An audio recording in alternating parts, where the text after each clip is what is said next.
Duke mbetur tek abuzimet, Jul, sigurisht edhe Misioni Blu ka bërë denoncimet e forta për sa i përket edhe tunelit të Llogaras, me ura të cilat nuk ekzistojnë. Sa më shumë ta gërmosh të tunel, aq më shumë perla dalin. Është ironie ta thuash fakt, por drita në fund të këtij tuneli për zbardhjen e korrupsionit vijon ende të jetë larg. Pra, sa më thellë futemi, aq më shumë kuptojmë se sa abuzime. Po nuk është vetëm tuneli i Llogaras. Zonja Balluku duket se ka pasur një lloj dore të lirë për sa i përket, po themi, përdorimit financave publike në vepra të mëdha infrastrukturore, por jo vetëm, edhe në sektorin e energjisë apo edhe në sektor të tjerë që janë në varësi të saj, sepse nuk është vetëm ARSH-ja, blet.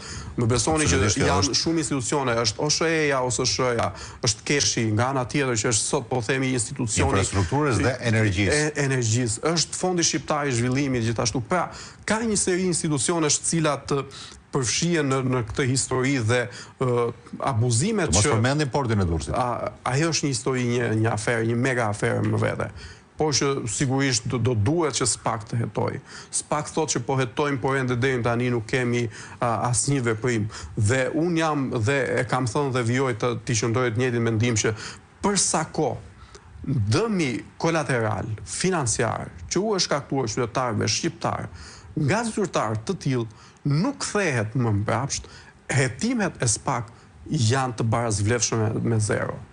Pra, sot askujt nuk e intereson dënimi i asnjë zyrtari, thjesht sepse duhet ta çojmë për statistikë në burg, apo në çdo lloj mase të tjera, apo në çdo lloj dënimi tjetër, pa kthyer pas dëmin. Në tunelin e Llogaras janë zhdukur rreth 100 milion euro.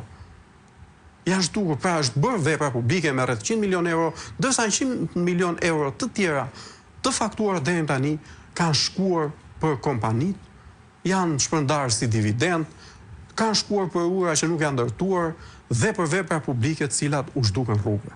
Pra, nëse këto para nuk kthehen në buxhetin e shtetit, hetimi dhe dënimi, po themi, në rastin më të mirë nuk kanë asnjë vlerë për mua si qytetar që paguaj taksa, sepse nesër do të ndodhi përsëri e njëjta histori.